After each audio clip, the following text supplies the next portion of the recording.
अस्सलाम वालेकुम students, welcome to easy learning. आज आप लोगों का चैप्टर नंबर 24 हम स्टार्ट कर रहे हैं। Chapter number 24 ratio and proportion का है। इससे पहले आपने इसके जो कॉन्सेप्ट हैं वो चैप्टर नंबर 18 में सीख लिए हैं। चैप्टर नंबर 18 भी आपका ज़ाहिर है रेशो एंड प्रोपोर्शन, उसके अंदर भी ये सारी चीज़ें आपने डिटेल में डिस्कस की हैं। यहाँ पर उससे रिलेटेड जितने भी थ्योरम्स हैं वो आपने सीखने हैं। तो इस चैप्टर में पहले हम थ्योरम्स के ऊपर बात करेंगे, एक्सरसाइज वगैरह वो बाद में हम अगले लेक्चर में करेंगे। आज हम टोटली जितने भी थ्योरम्स हैं इस चैप्टर के उनको डिटेल में डिस्कस करने जा रहे हैं। तो अब चैप्टर की तरफ चलते हैं। अब इस चैप्टर के अंदर रेशो एंड प्रोपोर्शन, जैसे कि चैप्टर का नाम है, इस चैप्टर के अंदर आपने थ्योरम्स पढ़ने हैं रेशो और प्रोपोर्शन के मुताबिक। और रेशो एंड प्रोपोर्शन किस लिहाज से हर चीज का रेशो और प्रोपोर्शन होता है, रेशो और प्रोपोर्शन के कॉन्सेप्ट आपको वैसे क्लियर है, यहाँ पर दोबारा आपको समझा दूंगा। लेकिन बहरहाल यहाँ पर हम ट्राइंगल्स की जो साइड्स हैं या जो उसके एंगल्स हैं उसके रिगार्डिंग रेशो एंड प्रोपोर्शन को पढ़ेंगे। तो अगर दो ट्राइंगल्स हैं और दोनों में सिमिलैरिटी बहुत ज्यादा है, बस फर्क ये एक ट्राइंगल बड़ी है दूसरी ट्राइंगल छोटी है, तो उन दोनों का रेशोज ऑफ साइड्स आपस में बराबर होते हैं। ये सारी चीजें आपने यहाँ पर सीखनी है। तो अब जरा हम अपने पुराने कॉन्सेप्ट भी साथ साथ रिवाइज करते हैं। पुराने कॉन्सेप्ट में आपका रेशो क्या था? रेशो आपके पास किसी भी दो नंबर्स के दरमियान आप उनको आपस में डिवाइड करते हैं, जो वैल्यू आती है उसको आप रेशो कहते हैं। तो दो नंबर के दरमियान कंपैरिजन को आप रेशो कहते हैं। अब दो क्वांटिटीज हैं, दोनों की सेम यूनिट होनी चाहिए। शर्त आपकी क्या है कि आपके दोनों की यूनिट सेम हो। अगर लेट सपोज यहाँ पर एग्जांपल दिए ए और बी दो नंबर्स हैं, तो ए अपॉन बी या ए रेशो बी इस तरीके से आप मेंशन करते हैं। ए आपके पास न्यूमरेटर है, बी आपके पास डिनोमिनेटर है। रेशो में न्यूमरेटर और डिनोमिनेटर का वर्ड हम यूज नहीं करते। यहाँ पर आपका ए यानी न्यूमरेटर में जो वैल्यू उसको हम एंटीसीडेंट कहते हैं, और जो बी डिनोमिनेटर में वैल्यू है उसको हम कॉन्सिक्वेंट कहते हैं। ये आपके बस वर्डिंग का फर्क है, नाम ये आपके डिफरेंट यूज किए गए हैं। लेकिन आपका अगर बेसिक कॉन्सेप्ट की बात करूं तो जो आपके ऊपर वैल्यू होती है उसको हम न्यूमरेटर और जो नीचे वैल्यू होती है उसको डिनोमिनेटर कहते हैं। बहरहाल ये दो नए नाम हैं, आगे चैप्टर में इस्तेमाल होंगे आपको, इसलिए ये यहाँ पर बता दिए और ये आपको समझने हैं। अब एग्जाम्पल के तौर पे आपने पीछे इस तरह के क्वेश्चन किए हैं। 25 लीटर और 5 लीटर यूनिट सेम है, बस वैल्यू का फर्क है। दोनों को आपस में डिवाइड करते हैं, यानी 25 डिवाइड बाय 5 को इस तरीके से भी लिख सकते हैं। और जब सिंप्लीफाई करेंगे 5:1, ये आपस में 5:1 के मुताबिक है। तो ये सिंपल सा रेशो का कॉन्सेप्ट था। अब आपने प्रोपोर्शन भी सीखा हुआ है। प्रोपोर्शन क्या है? दो रेशोज अगर आपस में इक्वल हैं तो उन्हें हम प्रोपोर्शन कहते हैं। फॉर एग्जाम्पल अगर मैं बिल्कुल बेसिक सी एग्जाम्पल दूं, 1/2 ये बराबर है 5/10 के भी, ये बराबर है लेट सपोज 2/4 के भी। तो आपके पास 1/2 ये सिंप्लीफाइड फॉर्म है। अगर लेट सपोज मैं यहाँ पर 5/10 के बराबर कहता हूँ, तो 5/10 के बराबर ये वैल्यू, अब 5 और 10 बिल्कुल डिफरेंट है 1 और 2 के, लेकिन आपके पास यहाँ पर इन दोनों का रेशो सेम है। तो जब भी इस तरीके की वैल्यू आती है तो आप लेट सपोज इसको कह रहे हैं ए अपॉन बी, 1 और 2 ए है और 2 बी है, 1/2 ए अपॉन बी, 5 और 10 सी और डी है। तो आपके पास कोई भी नंबर आ जाए, ए बी सी डी से हम रिप्रेजेंट कर रहे हैं, आप इस चीज को ऐसे भी रिप्रेजेंट करते हैं, ए रेशो बी और सी रेशो डी। जब ये दोनों वैल्यूज इस तरीके से बराबर हो तो इस इक्वल टू के साइन को आप इस तरीके से चार डॉट लगा के रिप्रेजेंट करते हैं। ये आप पीछे पढ़ चुके हैं प्रोपोर्शन में।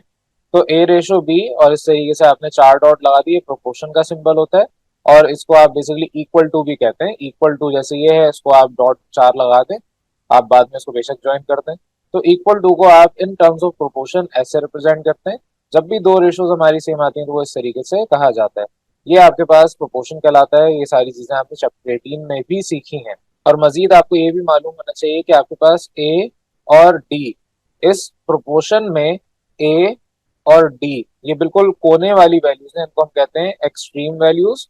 ए और डी एक्सट्रीम्स कहलाते हैं। और बी और सी क्योंकि बीच में आते हैं तो इन वैल्यूज को हम कहते हैं मीन्स। तो बी और सी आपके पास मीन्स कहलाते हैं। अब इनमें जो आपके पास प्रोडक्ट ऑफ एक्सट्रीम्स है हमेशा बराबर होता है प्रोडक्ट ऑफ देयर मीन्स। इस तरह के क्वेश्चन आपने चैप्टर 18 में किए हुए भी हैं। और अगर सिंपल सा आपको समझना है, आपके पास A multiply by D will be equal to C multiply by B. तो ये आपके पास A into D is equal to B into C होता है। वही बात आ गई कि आपके पास ए इंटू डी आपके एक्सट्रीम्स है, प्रोडक्ट ऑफ एक्सट्रीम्स, और जो आपका बी इंटू सी है ये प्रोडक्ट ऑफ देयर मीन्स है। बी और सी क्योंकि मीन्स है। ये तो बात हो गई आपके सिंपल रेशो और प्रोपोर्शन की। अब सिमिलर ट्राइंगल्स, ये भी आपने पढ़ रखा है। सिमिलर ट्राइंगल्स आपस में कॉन्ग्रुएंट होते हैं। कॉन्ग्रुएंट आप कह सकते हैं, और ये कॉरेस्पॉन्डिंग ट्राइंगल्स होते हैं। फॉर एग्जांपल दो डिफरेंट ट्राइंगल्स हैं ए बी सी और पी क्यू आर, ये बने हुए हैं ए बी सी, और यहाँ एक्स वाई जेड गिवन है। तो अगर मैं for example P Q R कह रहा हूँ या एक्स वाई जेड कह लें, कुछ भी कह लें, अभी हम इस किताब के हिसाब से समझ रहे हैं।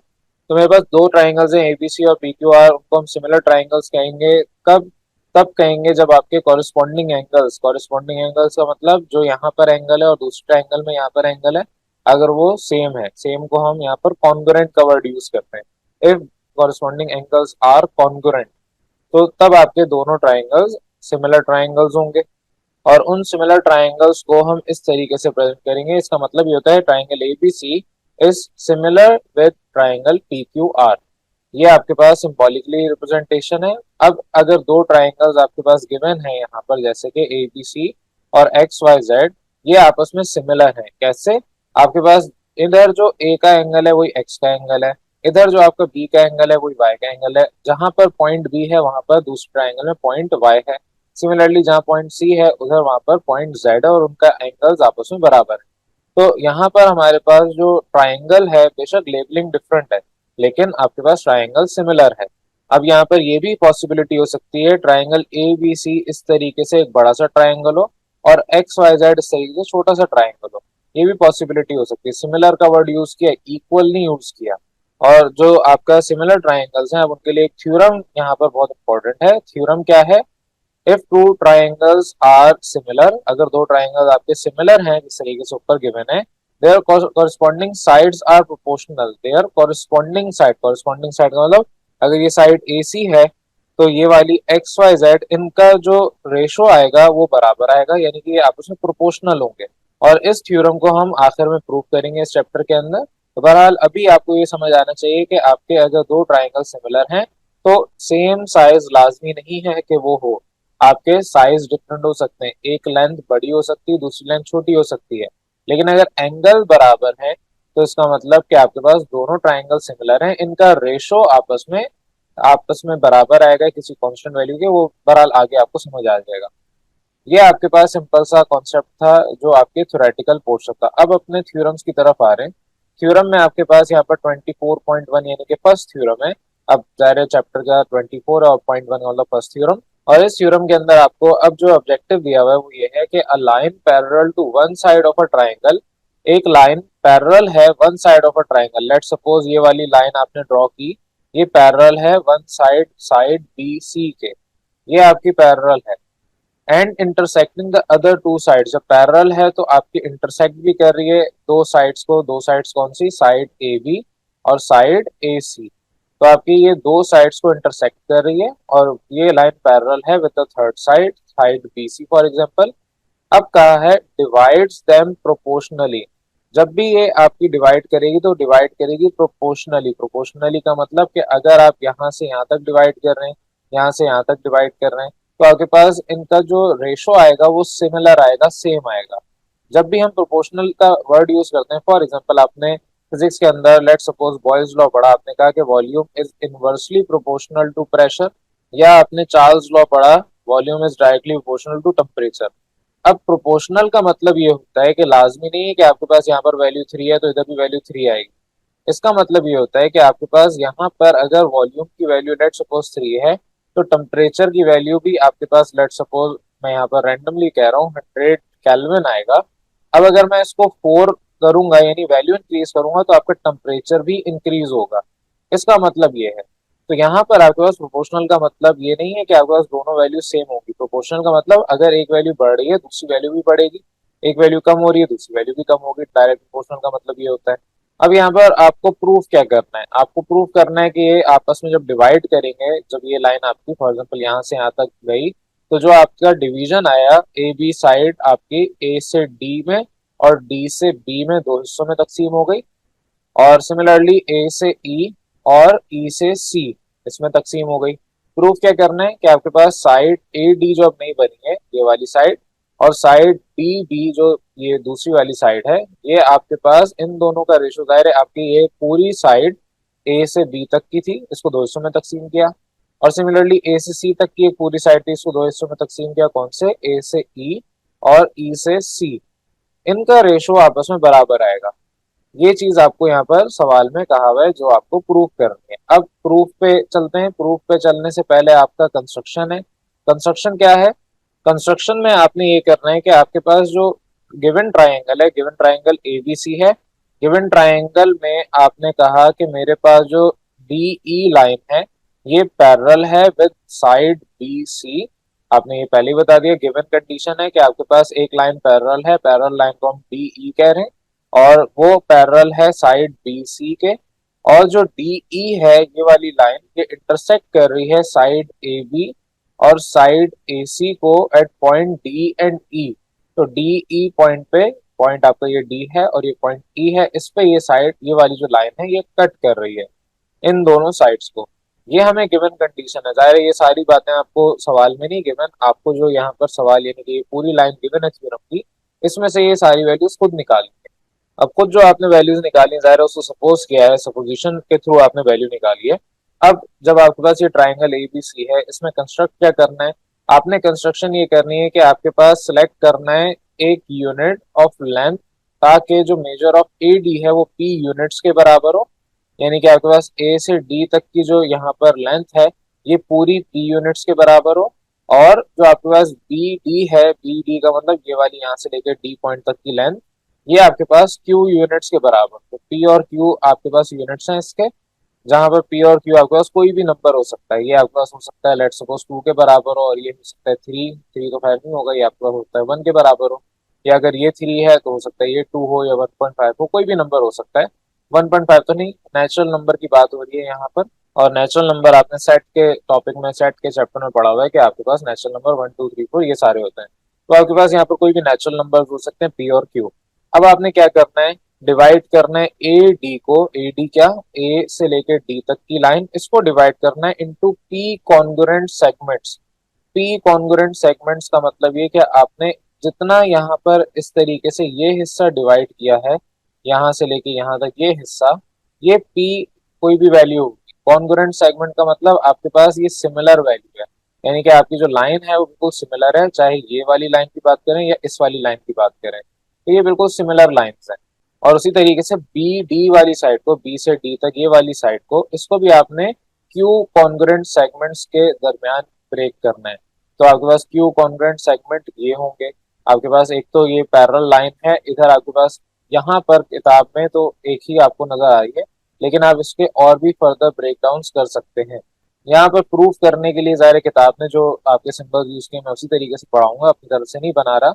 लेकिन यहाँ पर आपको कंफ्यूजन हो सकती है कि कंफ्यूज आप हो जाएं कि ये वाली जो आपके पास लेंथ है इसको भी आप क्यों कह रहे हैं और इस पूरे को भी क्यों कह रहे हैं। अब किताब ने इस तरीके से काम किया है तो फिर आपको भी उस तरीके से समझना पड़ेगा। बहरहाल आपके पास ये जो लाइन है इसको क्यू और पी कॉन्ग्रुएंट सेगमेंट, सेगमेंट का मतलब होता है हिस्सा, इस हिस्से को चाहे ये वाला हिस्सा लें या ये यहाँ से यहाँ तक का हिस्सा लें, ये आपके पास बराबर है, सिमिलर है, कॉन्ग्रुएंट है। और इस तरीके से आपने ब्रेक डाउन करना है कि सच दैट आपके पास जो ए से डी तक की लेंथ है और डी से बी तक की लेंथ है इनका रेशो लें, या पी से यहाँ पर ये जो पी है इसको डिवाइड कर दें क्यू से, इनके दरमियान का रेशो लें। ये आपके पास बराबर आएगा from the point of division draw line parallel to B C. अब जो पॉइंट ऑफ डिवीजन है उसको आपने पैरेलल लाइन ड्रॉ कर देंगे बी सी के। पॉइंट ऑफ डिवीजन आपके पास यहाँ पर जितने भी आए हैं उनको आपने, ये सारे, ये वाला पॉइंट ऑफ डिवीजन है, ये है, इन सबको आपने ड्रॉ करना है parallel to B C. D E line तो पहले से आपने ड्रॉ की हुई थी, तो डीई लाइन तो पैरेलल लाइन थी, आपने खुद ही सपोज किया था, ये आपके सपोज नहीं, आपके गिवन था। और वो लाइन डीई पैरेलल थी बी सी से, ये पहले से गिवन है।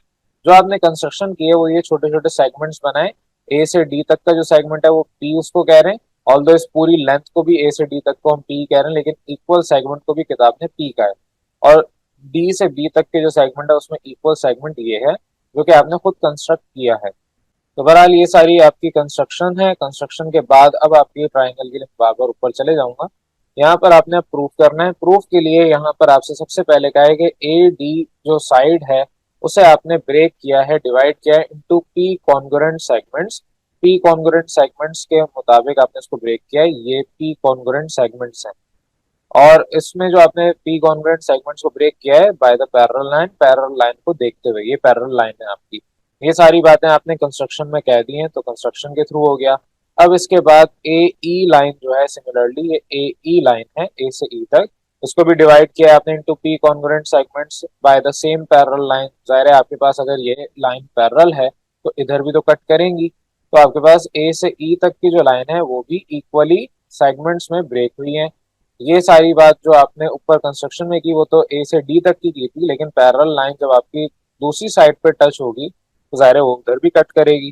तो इस स्टेटमेंट का रीजन ये है कि parallel line makes equal number of congruent intercepts on each transversal. Parallel line, अब इसको ब्रेक करके पढ़ाओ, parallel line make equal number of, parallel lines जितनी भी आपने ड्रॉ की है वो equal number of congruent intercepts बनाती है। Equal number of congruent intercept का क्या मतलब हुआ? इक्वल नंबर का मतलब दायरा, ये एक आपके पास सेगमेंट है, ये दूसरा सेगमेंट है, यहाँ तो आपको कम सेगमेंट नजर आ रहे हैं, ये ज्यादा भी आप कर सकते हैं, 3 होंगे 4 होंगे, इक्वल सेगमेंट्स होंगे। और इक्वल जब वर्ड आता है तो हम थ्योरम्स में कॉन्ग्रुएंट भी कहते हैं उसको, कॉन्ग्रुएंट इंटरसेप्ट। इंटरसेप्ट क्या होता है? अगर आपने एक्स वाई एक्सिस के हिसाब से पढ़ा हो, कोई भी लाइन अगर आपके इस तरह से ड्रॉ हो रही है तो ओरिजिन से लेके लाइन के वाई एक्सिस तक का जो डिस्टेंस वो वाई इंटरसेप्ट कहलाता है, और ओरिजिन से लेके एक्स की तरफ जो डिस्टेंस है जहां पर आपके पास खाली जगह है उसको आप कहते हैं एक्स इंटरसेप्ट। ये आपने कॉन्सेप्ट अपना आगे सीखना है, लेकिन बहरहाल आपके ये सिंपल सा कॉन्सेप्ट, इंटरसेप्ट का मतलब क्या हुआ? इक्वल पार्ट्स या इक्वल जगह। कॉन्ग्रुएंट इक्वल हो गया, इंटरसेप्ट का मतलब वो खाली जगह जहां पर आपके पास कोई लाइन पैरेलल नहीं है। तो अभी बेसिक सा काम आप ये कर सकते हैं, इंटरसेप्ट का मतलब इस तरीके से समझ सकते हैं कि जहां पर आपकी लाइन टकरा रही हो और उससे दरमियान में जो दोनों लाइन है उनके दरमियान में कोई भी आपके पास दूसरी लाइन एग्जिस्ट ना करती हो। ऑन ईच ट्रांसवर्सल, ट्रांसवर्सल का मतलब आपको पता होना चाहिए, ये 9th क्लास में भी आपने सीखा था कि कभी भी दो लाइन आपस में चाहे वो पैरेलल हो या किसी भी एंगल में ड्रॉ हो रही हो, तीसरी लाइन अगर उनको इंटरसेक्ट करती है उस तीसरी लाइन को आप ट्रांसवर्सल कहते हैं। तो जाहिर है ये आपके पास एक लाइन है, ये दूसरी लाइन है, और बीच में ये जो तीसरी पैरेलल लाइन है ये ट्रांसवर्सल है। तो यहाँ पर अब दोबारा इस जुमले को समझें कि आपके पास पैरेलल लाइंस ये जितनी भी हैं ये make equal number of congruent intercept, ये इक्वल कॉन्ग्रुएंट इंटरसेप्ट बना रहे हैं ऑन ईच ट्रांसवर्सल। ट्रांसवर्सल हम इन पैरेलल लाइंस के बजाय इस साइड्स को कह रहे हैं। तो जाहिर है 3 साइड हैं, 2 तो लाइन हो गई और तीसरी लाइन आपकी यहाँ पर ट्रांसवर्सल कहलाएगी। तो आपके पास रीजन ये है, प्रॉपर इसको याद करना है। अब 2 पॉइंट्स तो यहाँ पर हमारे क्लियर हो गए कि आपने जो लाइन थी, बेसिक पॉइंट क्या था, ए डी को पी कॉन्ग्रुएंट सेगमेंट में ब्रेक किया, तो जो आपके उसके दूसरी साइड ए ई है वो भी पी कॉन्ग्रुएंट साइड में ब्रेक होगी। और फिर आप कह रहे हैं सिमिलरली ई सी जो है, ई सी यहाँ से यहाँ तक, ई सी साइड ये आपके पास is also divided into Q segments, congruent segments. तो जाहिर है आपके पास ई से सी तक की जो लाइन है इसमें क्यू सेगमेंट्स के बराबर उसको डिवाइड किया गया है। तो क्यू सेगमेंट्स आपके पास यहाँ पर रीजन क्या है, since B D is divided to Q congruent segment, B D ये वाली लाइन है, ये वाली लाइन क्योंकि डिवाइडेड है into congruent Q congruent segments, Q congruent segment ये भी आपके पास है, ये भी क्यू, अगर और कोई नीचे जगह होती तो ये भी क्यू आ जाता। क्यू आपके पास बी से डी तक का डिस्टेंस है, और बी से डी तक के डिस्टेंस को हमने जो ब्रेक किया है पैरेलल लाइन से, ये वाली लाइन ये क्यू के बराबर है। तो यहाँ पर भी वही रीजन आएगा कि बी डी डिवाइडेड है क्यू कॉन्ग्रुएंट सेगमेंट से पैरेलल लाइन की मदद से। अब यहाँ पर आपने जब इस तरीके से कहा, मैं इसको बिल्कुल समराइज कर रहा हूँ कि आपके पास लेट सपोज ये ट्राइंगल है, इस ट्राइंगल में आपके पास ए बी सी ये था। आपने फर्स्ट पॉइंट पे कहा कि मैंने ए से डी तक का एक पॉइंट है उसको डिवाइड किया पी कॉन्ग्रुएंट सेगमेंट में, पी कॉन्ग्रुएंट सेगमेंट ये है, और ए से ई, जाहिर है इस पॉइंट को ई कह रहे हैं, ये पैरेलल लाइन डी ई है जो गिवन है, तो आपके पास ए से ई तक की जो लाइन है वो भी उसी पी कॉन्ग्रुएंट सेगमेंट में ब्रेक होगी। फिर आपने यहाँ पर नेक्स्ट पार्ट में कहा कि आपके पास ई से सी तक की जो लाइन है वो क्यू कॉन्ग्रुएंट सेगमेंट्स में ब्रेक है। तो ई से सी तक की लाइन ये आपके पास जो सेगमेंट्स ब्रेक किए क्यू सेगमेंट से, तो जाहिर है आपके पास बी से डी तक की जो लाइन है उसको आप क्यू सेगमेंट्स में ब्रेक कर रहे थे, और ए से डी पी सेगमेंट में थे, तो इधर भी आपके पास पी सेगमेंट्स और इधर क्यू सेगमेंट्स में ब्रेक होगा। अब आपके पास ये पॉइंट्स तो क्लियर हो गए। नेक्स्ट आपके पास यहाँ पर कहा है कि अब अगर हम कहें बात कि मेरे पास ए से डी तक का जो डिस्टेंस है, ए से डी तक का डिस्टेंस, अच्छा यहाँ पर आपको ए से डी तक का डिस्टेंस पहले नहीं कहा, पहले कहा ए से ई तक का डिस्टेंस, ए से ई तक के डिस्टेंस की बात कर रहे हैं। तो ए से ई तक का डिस्टेंस आपने क्योंकि पी प्रॉपर सेगमेंट्स में ब्रेक किया है, पी कॉन्ग्रुएंट सेगमेंट्स में, और ई से सी तक का डिस्टेंस क्यू सेगमेंट्स में ब्रेक किया है, तो आप यहाँ पर कह रहे हैं कि ए से ई तक का डिस्टेंस डिवाइडेड बाय ई से सी तक का डिस्टेंस ये बराबर है पी अपॉन क्यू के। और वही रीजन आपको यहाँ पर बताया, सिंस ए से ई और ई से C are divided into P and Q congruent segments respectively. इसको आपने अभी ऊपर प्रूव भी किया है, ये आपने प्रूव लिखना है। लेकिन बट हमें पता है ए से डी तक का डिस्टेंस और डी से बी तक का डिस्टेंस ये भी पी अपॉन क्यू के बराबर है। यहाँ तक वैल्यू आपने पी और यहाँ से यहाँ तक की वैल्यू आपने क्यू ली, और इसका रीजन आपने बताना है कि ये कंस्ट्रक्शन में हमने ऐसे काम किया है।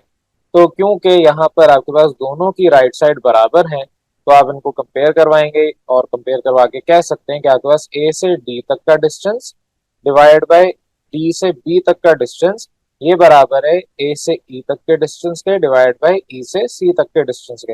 यानी डायग्राम के मुताबिक बात करूं तो सिंपल आपके पास ये वाली जो लेंथ है ए से डी और डिवाइड बाय बी से डी या डी से बी ये बराबर है ए से ई और ई से सी तक के। जाहिर है आपकी जो ट्रायंगल है उसकी दोनों साइड ब्रेक हुई हैं, तो आप कह सकते हैं कि ये इस तरीके से आपने ब्रेक किए हैं। और ये जो आपने कंपेयर करवाया उसको हम यहाँ थ्योरम की जुबान में कहते हैं by transitive property of equality. और क्योंकि हमें यही चीज प्रूव करनी थी, तो यहाँ पर हमारे पास ये पूरा प्रूव हो जाता है। सवाल जो आपका था थ्योरम थ्योरम नंबर 1 उसमें ये चीज हमें प्रूव करनी थी, ये हमने प्रूव कर ली। अब इसके बाद कुछ कॉरोलरीज हैं, यानी कि आपके पास थ्योरम के बाद वाली बातें हैं। इसमें आपको कहा है कि जो अभी आपने थ्योरम प्रूव किया है उसके मुताबिक आप ये भी कह सकते हैं ए से बी तक का डिस्टेंस, यानी ए से बी तक का ये पूरा डिस्टेंस डिवाइड बाय डी से बी तक का डिस्टेंस, डी से बी तक का डिस्टेंस ये वाला है, ये बराबर है ए से सी तक के डिस्टेंस के, ये ए से सी डिवाइडेड बाय ई से सी तक का डिस्टेंस, ई से सी तक का डिस्टेंस।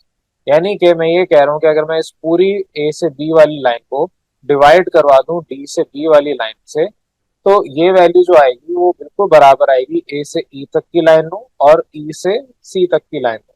तो ए से सी और ई से सी अगर दूसरी तरफ देखें ट्रायंगल के, वो बिल्कुल सेम वही वाली बात हो रही है। तो आप यहाँ पर इस तरीके से भी कह सकते हैं। अब आप इसके और भी जितने बनाने चाह रहे हैं वो बना लें आप इस तरीके से रिलेशंस। तो ये कहलाते हैं कोरिलेशंस, आपकी मर्जी आप जितने कोरिलेशंस बनाना चाह रहे हैं बना लें। यहाँ पर आपको टोटल 3 कोरिलेशंस दिए हुए, ए से डी तक की लाइन, ए से डी यहाँ तक की थी, और डिवाइड बाय ए से बी तक की लाइन, ए से बी यहाँ की थी। इसको आप कह रहे हैं ये बराबर है ए से ई तक की लाइन डिवाइड बाय ए से सी तक की लाइन। तो ये आपकी ट्रायंगल जो गिवन है उस तरीके से आप ये सारा काम कर सकते हैं। तीसरा ये इंपॉर्टेंट है, ये आगे चल के रिपीट भी होगा मेरे ख्याल से। तो अगर आपके पास कहा हुआ है if a line is parallel to the base of an isosceles triangle, isosceles triangle क्या होता है, ऐसा ट्रायंगल जिसके जो दो साइड्स हैं वो आपस में बराबर हो। और अगर इसको मैं बेस कह रहा हूँ, जाहिर है ये फिर बेस हो जाएगी। अगर कोई भी लाइन पैरेलल है अपनी आइसोसेलेस ट्रायंगल की बेस के and intersects two other concurrent side, जो आपके अदर 2 कॉन्करेंट साइड है, एक साइड ये है दूसरी साइड ये है, इसके कॉन्करेंट है, तो आप कहेंगे then the corresponding intercept, corresponding intercept ये वाले on the side will be concurrent, यानी कि यहाँ से यहाँ तक या यहाँ से यहाँ तक का डिस्टेंस दोनों का बराबर होगा। तो ट्राइंगल में आप बेशक ये वाली लेंथ नहीं ले रहे, आप ये वाली लेंथ ले रहे हैं, तो आपके पास यहाँ से यहाँ तक और यहाँ से यहाँ तक इन दोनों का डिस्टेंस बराबर होगा, कॉन्करेंट होगा। ये आपको तीसरे पॉइंट में बात बताई हुई है। ये अगर समझ आ गया, वैलिड नहीं आ रहा कोई मसला नहीं है, थ्योरम का हिस्सा नहीं है बराबर। ये आपके पास सिंपल थ्योरम था, इसके बाद कुछ एग्जांपल्स हैं वो सारी हम बाद में करेंगे जब एक्सरसाइज को डिस्कस करेंगे। अब इसके बाद हम चल रहे हैं अपने नेक्स्ट थ्योरम पे। चले हम अपने सेकंड थ्योरम पे आ जाएं। सेकंड थ्योरम में आपसे कहा है if a line segment intersect 2 sides of a triangle, अगर कोई लाइन सेगमेंट किसी भी ट्रायंगल की 2 साइड को इंटरसेक्ट करती है, लेट सपोज ये लाइन सेगमेंट पी क्यू है, ये इंटरसेक्ट कर रही है ट्रायंगल ए बी सी के 2 साइड्स को, ए बी और ए सी साइड को। आगे का है कि ये जो आपके इंटरसेक्ट कर रही है 2 साइड्स ऑफ अ ट्रायंगल, ये कर रही है इन द सेम रेशो, अगर ये सेम रेशो में कर रही है then it is parallel to the third side. Same ratio का मतलब ए से पी तक के जो डिस्टेंस है, अगर ए से क्यू तक के डिस्टेंस के बराबर हो, तो जो लाइन आपने अभी इंटरसेक्ट करवाई है, जो लाइन अभी ड्रॉ की है पी से क्यू, ये पैरेलल होगी टू द थर्ड साइड, तीसरी साइड के। अब ये वैसे डायग्राम देख के हमें समझ तो आ रहा है, आप अगर वैसे ही देखें इस डायग्राम को तो आपको समझ आ रहा है कि हाँ ये बाकी बात तो ठीक कह रहे हैं। आपके पास अगर कोई 2 लाइन आपस में पैरेलल है, 2 लाइन आपस में इंटरसेक्ट कर रही हैं, और जो लाइन पी क्यू है वो इंटरसेक्ट कर रही है 2 साइड्स ऑफ द ट्रायंगल को, तो आपके पास तीसरी साइड की पैरेलल आ रही है। ये बात आपको देखने में नजर आ रही है प्रॉपर और बिल्कुल ठीक भी है, लेकिन इसको प्रूफ कैसे करना है? तो जो आपको स्टेटमेंट गिवन है उसमें से आपने डाटा निकालना है। तो आप कहेंगे गिवन है कि ए बी सी ट्राइंगल है एक, जिसमें से जो पी क्यू साइड है ये कट कर रही है ए बी और ए सी साइड को at points P and Q. ये सारी आपने यहाँ पर वैल्यू खुद निकाली है जो स्टेटमेंट है वहां से, लेकिन ये सब गिवन है। जाहिर है आपसे कहा है कि लाइन सेगमेंट इंटरसेक्ट कर रही है, तो आपने बस लेबलिंग की है, लेबलिंग आपने करनी है, बाकी आपके पास ये डाटा गिवन है। सच दैट इस तरीके से आपके पास जो कंडीशन गिवन है वो सच दैट ए से पी और फिर उसके बाद पी से बी ये रेशो आपस में बराबर होगा ए से क्यू और क्यू से सी तक का। तो ये सिंपल सा आपके पास गिवन डाटा है। अब आपको प्रूफ क्या करना है? P Q line is parallel to B C line, ये दोनों आपस में पैरेलल है। अब उसको प्रूव करने के लिए आप कंस्ट्रक्शन करेंगे। कंस्ट्रक्शन क्या करेंगे आपके, आप सबसे पहले ए सी जो साइड है उसको एक्सटेंड कर देंगे। जब एक्सटेंड करते हैं तो ये एरो आता है और ये एरो वाली लाइन अब लाइन नहीं कहलाती है, रे कहलाती है। तो ये आपने ए सी रे बना ली। अब आप कह रहे हैं कि if P Q is not parallel, अगर हम यहाँ पर जाहिर है यहाँ तो हमें पता है कि पैरेलल है, लेकिन अगर हमें ये कंसीडर करें कि पैरेलल नहीं है, पैरेलल किसके, टू साइड बी सी, आप क्या करें, ड्रॉ करें बी से के तक की लाइन, बी से के तक की लाइन, एक लाइन आप ड्रॉ करें, मीट कर रही है ए सी रे के ऊपर एट पॉइंट के ऊपर, के पॉइंट पे। तो बी से के तक की आपने एक लाइन ड्रॉ की सच दैट सी आपके पास जो अदर देन सी जो आपका यहाँ पॉइंट सी है उसके अलावा के होना चाहिए। तो सच दैट आपके जो पी क्यू है ये पैरेलल हो जाए बी के। ये आपने हाइपोथेटिकल पॉइंट लिया है। आपने कहा कि अगर बी से सी ये पैरेलल नहीं है पी से क्यू, तो कोई तो लाइन होगी ना जो पैरेलल होगी। वो जो पैरेलल लाइन कोई होगी उसको हम अज्यूम कर रहे हैं बी से के तक की लाइन होगी। अगर आपसे कहा जाए कि आपने यहाँ पर काम करना है और आप मना करते हैं तो फिर किसी और से तो करवाना पड़ेगा। तो यहाँ पर अगर आपसे कहा है कि पी क्यू एक लाइन है वो पैरेलल है बी सी के, लेकिन आप कह रहे हैं कि नहीं मुझे प्रूव करके बताओ, मैं नहीं मान रहा, तो इसका मतलब ये कि आप ये कहना चाह रहे हैं कि साइड बी सी वो पैरेलल नहीं है। अब कोई तो साइड होगी पूरी ट्राइंगल में जो पैरेलल होगी, वो साइड आप अज्यूम कर रहे हैं कि बी से के तक की साइड होगी, के कोई भी पॉइंट हो सकता है ए सी रे के ऊपर। तो ये आपने सिंपल सी कंस्ट्रक्शन बनाई है। अब यहाँ पर डायग्राम में बात दोबारा बना दूंगा। तो अब आपके पास यहाँ पर प्रूफ के ऊपर आते हैं। कंस्ट्रक्शन तो सारी हो गई, कंस्ट्रक्शन आपने बता दी, अब प्रूफ पे आ रहे हैं। प्रूफ कैसे करेंगे? आपके पास एक ट्राइंगल है, पहले मैं ट्राइंगल बना देता हूँ। चले मैंने आपकी रफ सी डायग्राम बना दी है। अब यहाँ पर इन ट्राइंगल ए बी के यहाँ बना रहा हूँ ए बी और फिर के, ये आपकी ट्राइंगल है। लेट सपोज इधर आपकी डायग्राम बनी है, इसको मैं चेंज नहीं करूंगा, अब मैं अलग से बना दूंगा। इस ट्राइंगल में आप कह रहे हैं ए से पी तक का जो डिस्टेंस है, ए से पी तक ये वाली वैल्यू है, ये यहाँ से यहाँ तक की वैल्यू, ये इसकी वैल्यू डिवाइडेड बाय पी से बी तक की वैल्यू, पी से बी तक की वैल्यू, इन दोनों का रेशो बराबर है आपके ए से क्यू तक की वैल्यू, ये वाली वैल्यू ए से क्यू तक डिवाइड बाय क्यू से के तक। क्यों बराबर है क्यू से के तक? क्योंकि आपने खुद अज्यूम किया है कि आपके पास जो लाइन होगी पी से क्यू ये पैरेलल होगी बी से के तक की। ऑल्दो हमें विजिबली नजर आ रहा है कि ये चीज ऐसे पॉसिबल नहीं है, लेकिन हम ये अज्यूम करते हुए काम कर रहे हैं। तो आपने कहा कि ट्राइंगल ए बी के है, सबसे पहले तो उसके अंदर जो लाइन पी क्यू है वो पैरेलल है लाइन बी के। ये आपने कंस्ट्रक्शन में बताया है कि आपके पास अगर पी क्यू पैरेलल नहीं है बी सी साइड के, तो किसी लाइन के पैरेलल तो होगी, वो कोई लाइन कौन सी है, बी के लाइन है। ये कंस्ट्रक्शन में आपने कहा है। अगर आपकी ये लाइन पैरेलल है तो ए से पी तक और पी से बी तक की जो लाइन है इसको हम कह रहे हैं इनका रेशो बराबर आएगा ए से क्यू और क्यू से के तक की लाइन का। क्यों बराबर आएगा? उसका रीजन यहाँ पर हमने लिखा है कि line parallel to one side of the triangle divides the other sides proportionally. ये आपका थ्योरम भी था, ये आपने अभी जो थ्योरम नंबर 1 पढ़ा है उसी में ये स्टेटमेंट कहीं आपने देखी थी कि आपके पास जो लाइन है अगर वो पैरेलल है to one side of the triangle और वो डिवाइड कर रही है तो वो आपस में प्रोपोर्शनल होंगे। डिवाइड्स अदर साइड प्रोपोर्शनली का मतलब वो आपस में प्रोपोर्शनल होंगे। तो आपके पास यहाँ पर इस तरीके से इन दोनों का रेशो आ गया कि ये बराबर होंगे। लेकिन हमें पता है कि ए से पी तक की लाइन डिवाइड बाय पी से बी तक की लाइन ये बराबर है ए से क्यू और क्यू से सी तक। क्यों? क्योंकि ये वैल्यू तो गिवन है, तो गिवन वैल्यू हमारे पास ये इस तरीके से बराबर दूसरी बात कह रही है। तो अब यहाँ पर हम ये कह सकते हैं कि क्योंकि मेरे पास दोनों की लेफ्ट साइड बराबर है, इसका मतलब बाय कंपेयरिंग बोथ आपके पास ये वैल्यू आ जानी चाहिए। तो दोनों की क्योंकि लेफ्ट साइड बराबर है, आपने राइट साइड को इक्वल कर दिया, कंपेयर करवा दिया, और इस चीज को आप कहते हैं ट्रांजिटिव प्रॉपर्टी ऑफ इनइक्वालिटी। तो ये आपके थ्योरम की जुबान है, वरना हम नॉर्मल सोल्यूशन में बाय कंपेयरिंग बोथ इक्वेशंस करते हैं।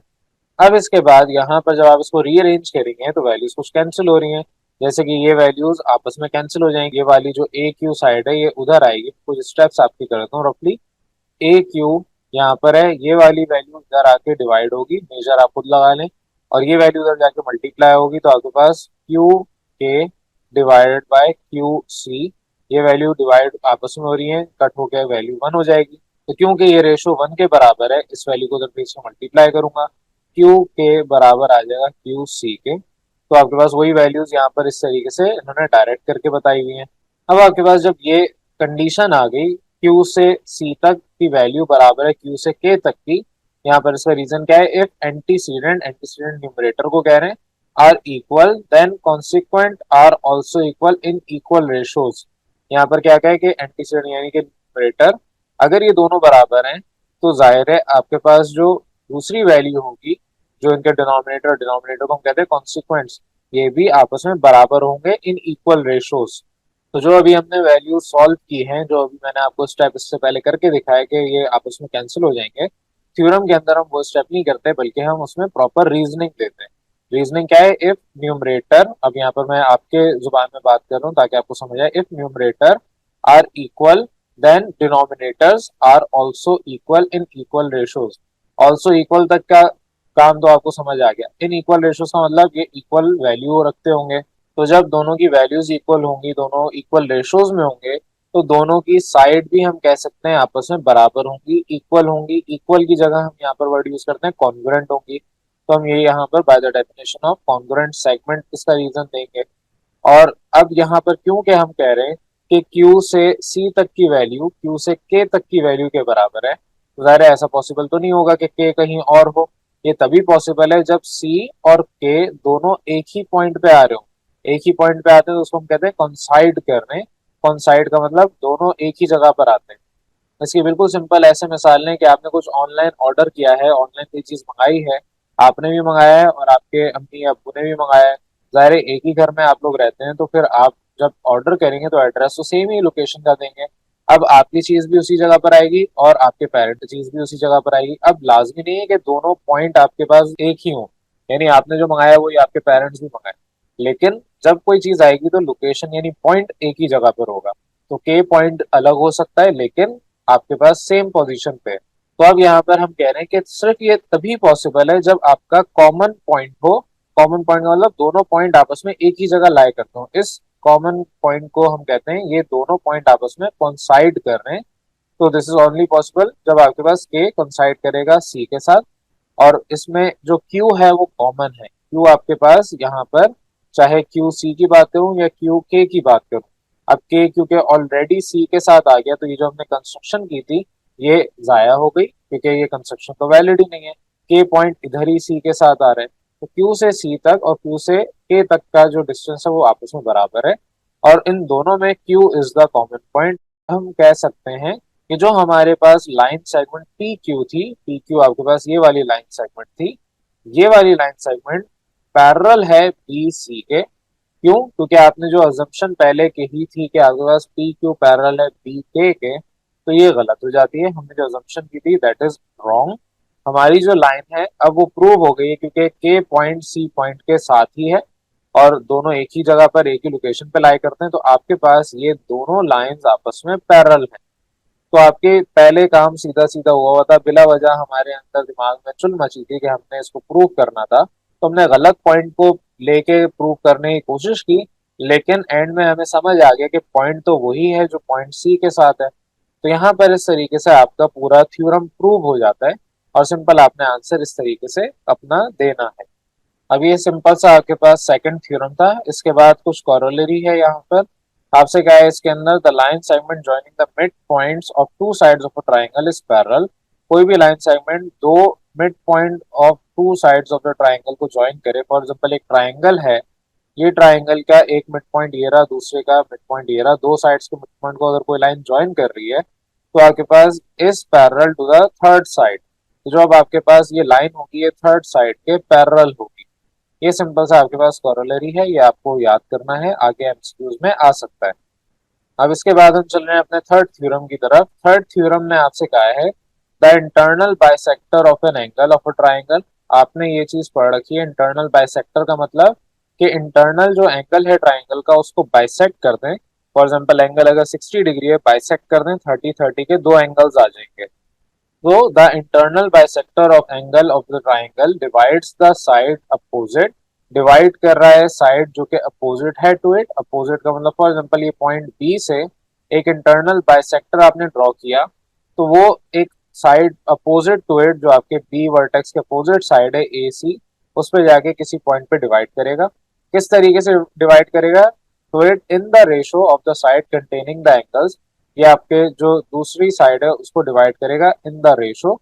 अब ए से डी तक और डी से सी तक ये दो अलग आपके साइड्स हो गई, यानी उस साइड को ब्रेक कर दिया। इनको आपस में आप रेशो ले सकते हैं। तो बहरहाल आपसे कहा है the internal bisector of an angle of a triangle divides the side opposite to it in the ratio of the sides containing the angle. किस तरीके से कर रहा है? In the ratio of the sides containing the angle. इस जुमले को समझना है उसके लिए पहले मैं यहाँ जो स्टेटमेंट गिवन है प्रूव उसमें जो लिखा है वो पहले समझा रहा हूँ, फिर दोबारा स्टेटमेंट पे आते हैं। आपसे कहा है ए से डी तक डिवाइड बाय डी से सी तक, यानी ए से डी तक डिवाइड बाय डी से सी तक ये वाली लाइन है, ये इनका रेशो बराबर होगा ए से बी और बी से सी तक के। अब वापस आए अपने जो आपका यहाँ पर स्टेटमेंट गिवन है सवाल में। आपसे कहा है कि आपके जो इंटरनल बाइसेक्टर है, फॉर एग्जांपल पॉइंट डी से आपने इंटरनल बाइसेक्टर लिया, इंटरनल बाइसेक्टर ने आपके एंगल को डिवाइड कर दिया। अब इंटरनल बाइसेक्टर आप बी पॉइंट से ले रहे हैं अगर, तो आपके पास जो कंटेनिंग एंगल है, जो एंगल बी है, वो साइड्स क्या क्या रखता है? वो एक साइड बी सी और दूसरी साइड ए बी रखता है। तो अब दोबारा इस जुमले को पढ़ें। The internal bisector of an angle, internal bisector of an angle का मतलब आपके पास बी एक साइड था, उधर से आपने इंटरनल बाइसेक्टर ड्रॉ किया, तो जो एंगल बी था, एंगल बी अब डिवाइड हो गया दो एंगल्स के अंदर, दो इक्वल पार्ट्स में। आपसे कहा है कि of a triangle divides opposite side, divide कर रहा है अपोजिट साइड को to it in the ratio, इस तरीके से in the ratio of the sides containing the angle. कौन सा? ऑफ द साइड्स, ये वाली साइड्स कंटेनिंग द एंगल, ये वाली साइड्स जो कंटेन करती हैं एंगल को, तो इसका रेशो आपस में बराबर होगा। इस जुमले को समझना थोड़ा सा मुश्किल हो सकता है आप लोगों के लिए, लेकिन अब यहाँ पर मैंने ब्रेक डाउन करके समझाया है। अब यहाँ पर सिंप्लीफाइड हो गया कि आपके पास जो डिवाइड हुआ है रेशो, यानी कि आपके पास जो बी से इंटरनल बाइसेक्टर निकला उसने ए से डी और डी से सी ये दो हिस्से में तकसीम कर दिया, दो पॉइंट्स आ गए। और जो आपके पास एंगल कंटेनिंग साइड्स है, एंगल कंटेनिंग साइड्स, अब यहाँ पर कंटेनिंग द एंगल बोले या एंगल कंटेनिंग साइड, वो कौन सी है? ए बी और बी सी। तो आपसे कहा है कि A D divide by D C ये वाली लेंथ बराबर है A B divide by B C के। अब इस चीज को प्रूव करना है। प्रूव करने के लिए सबसे पहले जो आपको स्टेटमेंट गिवन है उसमें से जो डाटा है वो निकालना है। आपसे कहा है कि एक लाइन है बी डी जो कि एंगल बाइसेक्टर है, बाइसेक्ट कर रही है एंगल को, एंगल ए बी सी ये वाला एंगल है, ये एंगल ए बी सी ये वाला एंगल है, इसको डिवाइड कर रही है, बाइसेक्ट कर रही है। बाइसेक्ट का मतलब दो इक्वल पार्ट्स में बाइसेक्ट कर रही है। एक एंगल को आप यहाँ पर ये वाले एंगल को 1 कह रहे हैं और दूसरे एंगल को 2 कह रहे हैं। तो आपके पास यहाँ पर इस तरीके से डिवाइड किया जा रहा है, बाइसेक्टर है कि दोनों एंगल्स बराबर हो गए। तो आपके ट्राइंगल ए बी सी में एंगल ए बी सी ये वाला एंगल, इसको बाइसेक्ट किया इस तरीके से कि आपके पास एंगल 1 और एंगल 2 दो एंगल्स में तकसीम हुआ और दोनों आपस में बराबर हैं। अब प्रूफ क्या करना है कि आपके पास दोनों का रेशो बराबर है, ए से डी तक और डी से सी तक इन दोनों को डिवाइड करें, ये इनका रेशो बराबर आएगा ए से बी डिवाइड बाय बी से सी के। अब यहाँ पर इस चीज को प्रूव करने के लिए आप कंस्ट्रक्शन करेंगे। कंस्ट्रक्शन क्या करेंगे? सबसे पहले आप यहाँ पर एक रे बना देंगे, ए बी वाली लाइन को एक्सटेंड कर देंगे। एक्सटेंड करने के बाद आपने क्या करना है? एक पैरेलल लाइन ड्रॉ करनी है, किसके? जो बी डी लाइन है ये वाला एंगल बाइसेक्टर, इसके पैरेलल एक लाइन ड्रॉ करें जो कि आपके पास सी से ई तक के पॉइंट को जाके टच कर रही होगी। तो पैरेलल लाइन है, पैरेलल लाइन आपने ड्रॉ करनी है। पैरेलल लाइन आपकी ई पॉइंट पे अगर फॉर एग्जांपल टच हो रही है तो आपके पास सी से ई तक को आपने प्रोड्यूस किया ये लाइन, और अब बी डी लाइन ये आपस में पैरेलल है। अगर आप देखें तो ये दोनों लाइन आपको पैरेलल नजर आएंगी। आपने क्या किया, ड्रॉ किया सी से ई, ई पॉइंट आपका कहाँ पर है, ए बी रे के ऊपर, जहां पर आपके पास पैरेलल लाइन बी डी और ई सी दोनों पैरेलल हो जाए। तो सी ई या ई सी जो भी बोले, बी डी और सी ई लाइन दोनों आपस में पैरेलल हैं, और इस तरीके से पैरेलल है कि आपके पास पॉइंट ई पे जो ए बी लाइन के ऊपर है, ए बी रे के ऊपर है, उस पॉइंट पे आपके पास सी से ई तक का डिस्टेंस ये वाली लाइन कवर हो रही है। तो आपने अपनी ट्राइंगल के अंदर एक पैरेलल लाइन ड्रॉ की बी डी लाइन के, जो बी डी लाइन है इसके पैरेलल एक लाइन ड्रॉ की जो कि सी से निकल रही है और ई पॉइंट पे जाके रुक रही है, और ई पॉइंट किसके ऊपर है, ए बी लाइन सेगमेंट के ऊपर। तो लाइन सेगमेंट ए बी के बजाय अब वो रे में कन्वर्ट हो गई है, रे ए बी के ऊपर। अब ये सारी कंस्ट्रक्शन गिवन है। अब यहाँ पर हम चल रहे हैं अपने प्रूफ की तरफ। पहले मैं आपकी डायग्राम प्रॉपर बना देता हूँ, फिर आपका मैं प्रूफ स्टार्ट करता हूँ। चले, अब आपके यहाँ पर मैंने रफ सी डायग्राम बना दी है, सिंपल सा थ्योरम है, कोई मुश्किल नहीं है। अब यहाँ पर आपको कहा हुआ है कि सिंस ई से सी तक का जो लाइन आपने ड्रॉ किया है ये पैरेलल है बी से डी तक की लाइन। तो आपके पास ये लाइन, अगर मैं रफ ट्राइंगल उधर मैंने बना दी है, इधर मैं यहाँ पर दोबारा से डिस्कस कर रहा हूँ, ये ट्राइंगल है, बी से डी तक की लाइन ये है और सी से ई तक की लाइन ये आपस में पैरेलल है, ये आपने कंस्ट्रक्शन की है। तो उस वजह से जो एंगल ई होगा और एंगल वन होगा, एंगल ई और एंगल वन यहाँ पर आपको नजर आ रहा है, ये वाला एंगल ई, ई पॉइंट ये है, एंगल ई ये रहा, और एंगल वन ये रहा, ये आपस में बराबर होंगे। क्यों बराबर होंगे, corresponding angles of parallel line, ये आपने 9 क्लास में थ्योरम पढ़ा था, वैसे ही मैं दोबारा डिस्कस कर रहा हूँ। दो लाइन अगर पैरेलल हैं और मैं इस तरीके से एक लाइन ड्रॉ करता हूँ तो ये वाला एंगल और ये वाला एंगल आपस में बराबर होंगे। तो यहाँ पर भी आपके पास यही कंडीशन आ रही है कि आपकी दो लाइंस पैरेलल हैं। मैं ट्राइंगल दोबारा ड्रॉ कर रहा हूँ, आपके पास एक ट्राइंगल ये रहा, और फिर आपने यहाँ से जो एंगल बाइसेक्टर ड्रॉ किया ये वाली लाइन और ये वाली लाइन पैरेलल है, तो आपके पास ये एंगल और ये एंगल दोनों बराबर होंगे। तो ये थ्योरम आपने 9 क्लास में सीखा हुआ है, और उसी थ्योरम की बेसिस पे हम कह रहे हैं कि ये दोनों एंगल, एंगल ई और एंगल वन आपस में बराबर होंगे। तो corresponding angles of parallel line ये आपका थ्योरम है पिछला, जाहिर है अब आपको रिवाइज नहीं करना, बहरहाल ये आपको याद होना चाहिए। ऑल्सो एंगल टू और एंगल थ्री ये भी बराबर है। कैसे बराबर है, आपके पास अगर लेट सपोज ये ट्राइंगल दोबारा ड्रॉ कर रहा हूँ, वो वाली मैं इसको खराब करना नहीं चाह रहा, ये आपके पास एंगल टू है, और जो आपने इस तरीके से ये एक्सटेंड करके पैरेलल लाइन सी से ई तक ड्रॉ की, ये वाला एंगल थ्री है। ये कैसे बराबर है, क्योंकि इससे पहले आपने थ्योरम पढ़ा हुआ है alternate angles of parallel line, वो उस वजह से इस alternate angles of parallel line को हम कहते हैं जेड रूल। दो लाइन पैरेलल हैं और एक लाइन इस तरीके से ड्रॉ हुई है, तो आपके पास जो एंगल टू ये वाला है ये एंगल थ्री के बराबर है। इसको आप यूं भी कह सकते हैं जेड रूल। तो यहाँ पर आपके पास ये आपका जेड बन रहा है, तो ये वाला एंगल ये वाले एंगल के बराबर होता है, इसको हम जेड रूल भी कहते हैं। तो आपके पास ये एंगल बराबर है, इसका थ्योरम प्रॉपर आपने पढ़ा है, जिसको हम कहते हैं alternate angles of parallel lines. जाहिर है पैरेलल लाइंस हैं तो पैरेलल लाइन के अल्टरनेट एंगल बराबर होते हैं, लेकिन हमने कहा था कि आपके पास जो एंगल वन है और एंगल टू ये आपस में बराबर हैं, क्योंकि हमने बाइसेक्ट किया था, ये डाटा हमें गिवन है। तो उस वजह से अगर मेरे पास यहाँ पर ये एंगल टू एंगल थ्री के बराबर है और एंगल टू एंगल वन के भी बराबर है, तो इसका मतलब कि एंगल वन और एंगल थ्री ये आपस में बराबर होंगे। कैसे होंगे, ट्रांजिटिव प्रॉपर्टी ऑफ इनइक्वालिटी। यहाँ पर सिंपल आपके पास इस तरीके से ये रिलेशन हमने जनरेट किया। अब क्योंकि आपने इक्वेशन वन में कहा था कि एंगल वन एंगल ई के बराबर है, तो इसका मतलब एंगल ई एंगल थ्री के बराबर भी है। रीजन क्या है, आपने इक्वेशन वन से इसको प्रूव किया है ना, आपने कहा कि एंगल ई एंगल वन के बराबर है, क्योंकि एंगल ई ये वाला एंगल और एंगल वन ये दोनों आपस में पैरेलल लाइन के थ्रू आप कह रहे हैं कॉरेस्पॉन्डिंग एंगल्स है पैरेलल लाइन के। तो इस वजह से आपके पास अब जो रिलेशन आपने जनरेट किया उसमें एंगल ई एंगल थ्री के बराबर हो गया। अब ये तो आपने सारी चीजें मैथमेटिकली प्रूव करके बताई। इसके बाद आपका जो दूसरा ट्राइंगल है बी सी ई, बी सी ई ये वाला ट्राइंगल आप हम दोबारा ड्रॉ कर रहा हूँ, ट्राइंगल बी सी ई, आपके पास बी पॉइंट सी पॉइंट और ई पॉइंट ये वाला ट्राइंगल है, इसकी बात हो रही है। तो इस ट्राइंगल के अंदर बी से सी तक का जो डिस्टेंस है ये आपके पास बी है, ये सी है और ये ई है।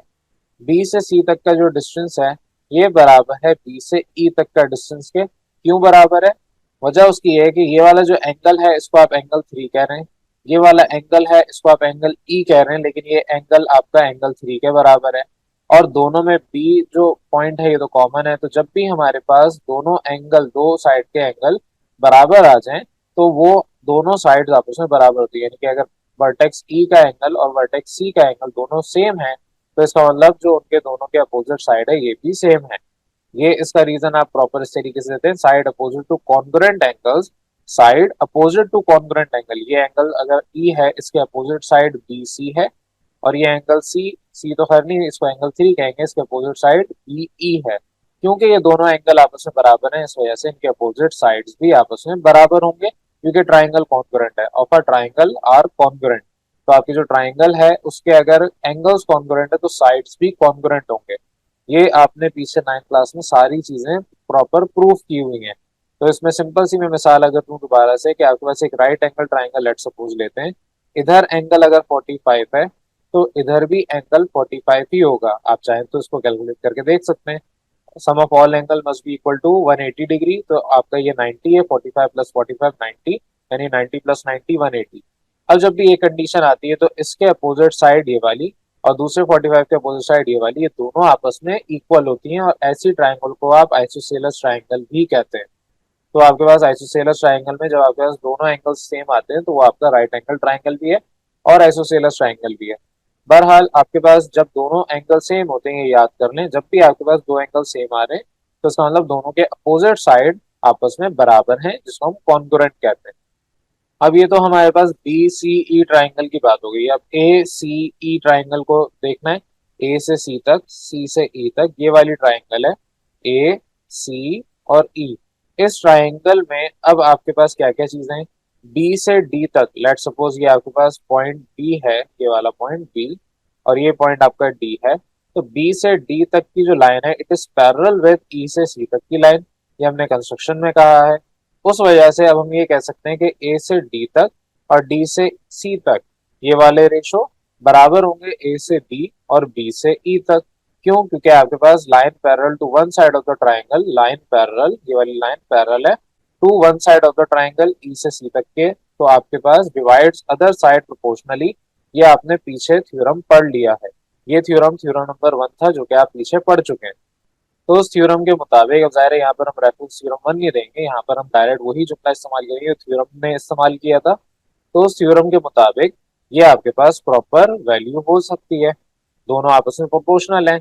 अब यहाँ पर क्योंकि आपके पास ए से डी और डी से सी ये तो वैल्यू सेम है, लेकिन यही वैल्यू आपने अभी ऊपर बताई कि मेरे पास बी से ई तक की जो डिस्टेंस है वो आपके बराबर है बी से सी तक के डिस्टेंस के। इसकी जगह मैं ये वैल्यू पुट कर सकता हूँ, कैसे?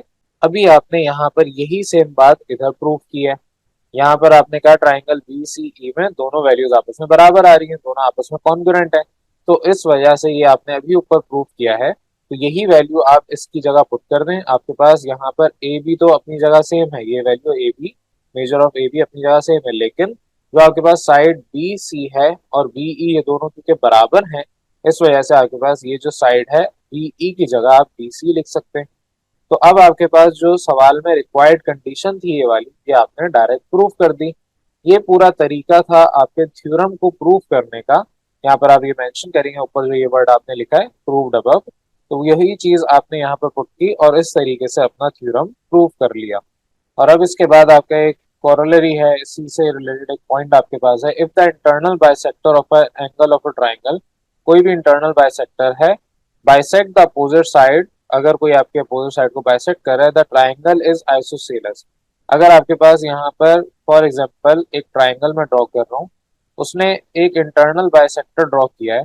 अब if the internal bisector of an angle of a triangle bisect the opposite side, bisect, bisect का मतलब होता है मिड पॉइंट पे कट करना। जब भी बाइसेक्ट करेगा, यानी यहाँ से लेके जो यहाँ तक का डिस्टेंस और यहाँ से यहाँ तक का डिस्टेंस दोनों बराबर आ जाए, बाइसेक्ट का मतलब मिड पॉइंट पे कट करना है, इक्वल हाफ में तकसीम करना। तो अब जो आपके पास गिवन ट्राइंगल होगा वो आइसोसेलेस ट्राइंगल, ये पूरा ट्राइंगल ये आइसोसेलेस ट्राइंगल होगा। ये सारी बातें, ये कोरोलरीज जितने भी हैं, ये एमसीक्यूज में आ सकते हैं, ये आपके बेसिक अंडरस्टैंडिंग के लिए, ये थ्योरम्स नहीं है, ये आपको याद कर लेने हैं। अगर आपको कॉन्सेप्ट क्लियर नहीं होते तो याद कर लें, अदरवाइज कॉन्सेप्ट क्लियर हो जाने चाहिए। बहरहाल ये आपका सिंपल सा थर्ड थ्योरम था। अब अपने फोर्थ थ्योरम पे आ जाएं। आपका ये लास्ट थ्योरम है इस चैप्टर का, फिर उसके बाद आपकी एक्सरसाइज वगैरह है। अब अपने फोर्थ थ्योरम को देखें। फोर्थ थ्योरम में क्या है, if two triangles are similar, for example यहाँ पर आपके ए बी सी और दूसरा एक्स वाई जेड, ये दो ट्राइंगल्स बनाए और दोनों triangles if they are similar, similar का मतलब ये नहीं होता कि आपके पास साइज भी बराबर होना चाहिए, सिमिलर का मतलब छोटे बड़े साइज हो सकते हैं, एंगल सेम होने चाहिए और उनका रेशो आपस में सेम होना चाहिए। मजीद आगे का है, the measure of their corresponding sides are proportional, यानी कि अगर एक्स वाई की लेंथ है ये आपकी प्रोपोर्शनल है टू ए बी लेंथ, यानी अगर फॉर एग्जांपल एक्स वाई की लेंथ मैं कह रहा हूँ एक्स है, तो आपके पास it is directly proportional to A B की length which is equal to Y. तो आप ये भी कह सकते हैं X is directly proportional to Y अगर ये डिस्टेंस एक्स और ये डिस्टेंस वाई है। तो अब आपके पास हो सकता है एक्स बराबर हो या वाई बराबर हो, लेट्स सपोज ये तो एक्स से छोटा है, मैं ये कह सकता हूँ 2x बराबर हो लेट्स सपोज वाई के, या 3x बराबर हो वाई के। तो आपकी वैल्यू सेम हो सकती है, सिमिलर हो सकती है, सेम नहीं हो सकती। सेम होने के लिए ज़ाहिर है इक्वल टू का वर्ड यूज होता है। प्रोपोर्शनल के लिए आप कह सकते हैं अगर छोटी है और दूसरी बड़ी है तो इनका रेशो कांस्टेंट आएगा। ज़ाहिर रेशो प्रोपोर्शनल जब आप पढ़ते थे तो आप क्या कहते थे कि अगर if x is directly proportional to y, तो x is equal to constant time y, इनका रेशो x अपॉन y ये कांस्टेंट आएगा। तो यहाँ पर आपके पास वैल्यू कांस्टेंट आएगी, कांस्टेंट के बराबर आएगी दोनों का रेशो, लेकिन दोनों सेम नहीं हो सकते। बहरहाल ये सारी बातें आपने सारा कुछ चैप्टर 18 में भी सीखा हुआ है। अब यहाँ पर आपके जो स्टेटमेंट गिवन है उसमें से हम डाटा निकालेंगे। हम कहेंगे कि इफ दो ट्राइंगल्स हैं ए बी सी और एक्स वाई जेड, ये दोनों सिमिलर हैं, तो ट्राइंगल ए बी सी में और ट्राइंगल एक्स वाई जेड में सिमिलैरिटी क्या है कि आपके पास जो एंगल ए है वो एंगल एक्स का होगा इक्वल, एंगल बी है वो एंगल वाई के बराबर होगा, एंगल सी एंगल जेड के बराबर होगा। ये हमने खुद से जो स्टेटमेंट गिवन थी उससे डाटा निकाल लिया। अब हमने यहाँ पर उसको प्रूफ क्या करना है कि आपके पास ए से बी तक का जो साइड है या लेंथ है ये डिवाइड बाय एक्स से वाई, ये आपस में बराबर होंगे इनका रेशो। सिमिलरली बी से सी तक की लेंथ और वाई से जेड तक की लेंथ, तो वाई से जेड और बी से सी तक की लेंथ दोनों निकालें, इनका रेशो ये भी बराबर आएगा। और ए से सी और एक्स से जेड इनका रेशो आपस में ये भी कांस्टेंट के बराबर आएगा। और ये तीनों रेशोज आपस में सिमिलर यानी कि बराबर होंगे, सेम होंगे, रेशो सेम होंगे। प्रोपोर्शन का मतलब इनका रेशो सेम होगा। अब ये चीज आपने प्रूव करनी है, उसके लिए आप कंस्ट्रक्शन क्या करेंगे। तो कंस्ट्रक्शन में आप सबसे पहले एक काम ये करेंगे कि आप एक ट्राइंगल ऐसा ड्रॉ करेंगे जिसको आप डी ई से कट कर रहे हैं, यानी डी और ई वो पॉइंट है जो आपके एक छोटा ट्राइंगल बना रहे हैं। ये ट्राइंगल इस ट्राइंगल के बिल्कुल इक्वल होगा। उसके लिए आपने क्या करना है, ए बी लाइन में एक पॉइंट डी लेना है। ये डी पॉइंट इस तरीके से होगा कि ए से डी तक का डिस्टेंस एक्स से वाई तक के डिस्टेंस के बराबर हो। सिमिलरली ए सी वाली लाइन में एक पॉइंट ई लेना है इस तरीके से कि ए से ई तक का डिस्टेंस एक्स से जेड तक के डिस्टेंस के बराबर हो, और फिर उसके बाद डी से ई तक की लाइन को ड्रॉ कर लेना है यानी कि मिला देना है। ये आपके पास सिंपल सा कंस्ट्रक्शन का काम था। अब आपने कंस्ट्रक्शन कर लिया, इसके बाद अब आपके पास जो ऊपर ये वाला ट्राइंगल है और ये वाला ट्राइंगल ये सेम हो गया। अब यहाँ सिमिलर नहीं, ये सेम हो गया और इसी चीज को आपने प्रूव करना है। आपके पास यहाँ पर अब प्रूफ में आते हैं आपके सबसे पहले triangle A D E, A D ई ये वाला ट्राइंगल अगर हम कह रहे हैं कि ये कॉरेस्पॉन्ड कर रहा है, it is correspondence with triangle X Y Z, तो आप ये कहेंगे कि आपके पास यहाँ पर जो पोस्टुलेट है वो प्रॉपर होना चाहिए। नंबर वन, आपके पास साइड ए डी ये वाली साइड एक्स वाई के बराबर है, हमने कंस्ट्रक्शन की है। सिमिलरली आपके पास एंगल ए एंगल एक्स के बराबर है, ये गिवन है। और ए से ई एक्स से जेड के बराबर है, ये हमने कंस्ट्रक्शन में कहा है। तो क्योंकि आपके पास दो साइड और एक एंगल बराबर हो गए तो आपने साइड एंगल साइड पोस्टुलेट के मुताबिक कहना है कि दोनों ट्राइंगल्स आपस में कॉन्ग्रुएंट हैं। तो आप इसका रीजन वही लिखेंगे, साइड एंगल साइड पोस्टुलेट। अब angle A D E, angle A D ई ये वाले एंगल की बात हो रही है। ये एंगल आपके पास बराबर है एंगल वाई के, ये वाला एंगल एंगल वाई कैसे बराबर है, corresponding angles of the congruent triangles. ज़ाहिर कॉन्ग्रुएंट ट्राइंगल्स हैं, angle A D E angle X Y Z के बराबर है। तो अगर दोनों ट्राइंगल्स आर कॉन्ग्रुएंट तो दोनों के एंगल्स भी यहाँ पर सिमिलर होंगे यानी कि कॉन्ग्रुएंट होंगे, सेम होंगे। लेकिन हम ये कह रहे हैं कि एंगल वाई तो एंगल बी के बराबर था, एंगल वाई एंगल बी के बराबर है, ये वैल्यू में गिवन भी है। तो हम ये कह सकते हैं कि angle A D E angle B के बराबर है। जाहिर है दोनों आपके पास वाई सेम है, तो आपने वाई, अगर इसको हम कंपेयर करवाना चाहें तो बाय कंपेयरिंग बोथ, अदरवाइज जो हमारी थ्योरम की जुबान है वो ट्रांजिटिव प्रॉपर्टी ऑफ इक्वालिटी है, तो आप इसको डायरेक्ट ट्रांजिटिव प्रॉपर्टी भी लिख सकते हैं। ये सिंपल सा आपके पास। अब एंगल हमने कहा कि ये angle A D E angle B के बराबर है, तो अब हैंस अब इसके आगे आपकी बात करें, डी से ई तक की जो लाइन है ये पैरेलल है बी से सी तक की। मैं दोबारा यहाँ पर आपकी डायग्राम ड्रॉ कर रहा हूँ। चले अब आपकी ये रफ सी डायग्राम मैंने बना दी है। इसमें आपको नजर आ रहा है कि डी से ई तक की जो लाइन है it is parallel with B से सी तक की लाइन। क्यों? आपने यहाँ पर रीजन है, corresponding angles A D E और angle B are congruent. Angle B ये वाला एंगल और एंगल ए डी ई ये वाला एंगल ये आपस में कॉन्ग्रुएंट है। ये आपने ऊपर अभी अपने स्टेप में कहा है। इसके बाद आगे अब आपके पास यहाँ पर जो ए से बी तक का डिस्टेंस है, ए से बी तक का डिस्टेंस डिवाइड बाय ए से डी तक की लेंथ, ए से डी तक की लेंथ ये बराबर है ए से सी तक का डिस्टेंस डिवाइड बाय ए से ई तक की लेंथ के।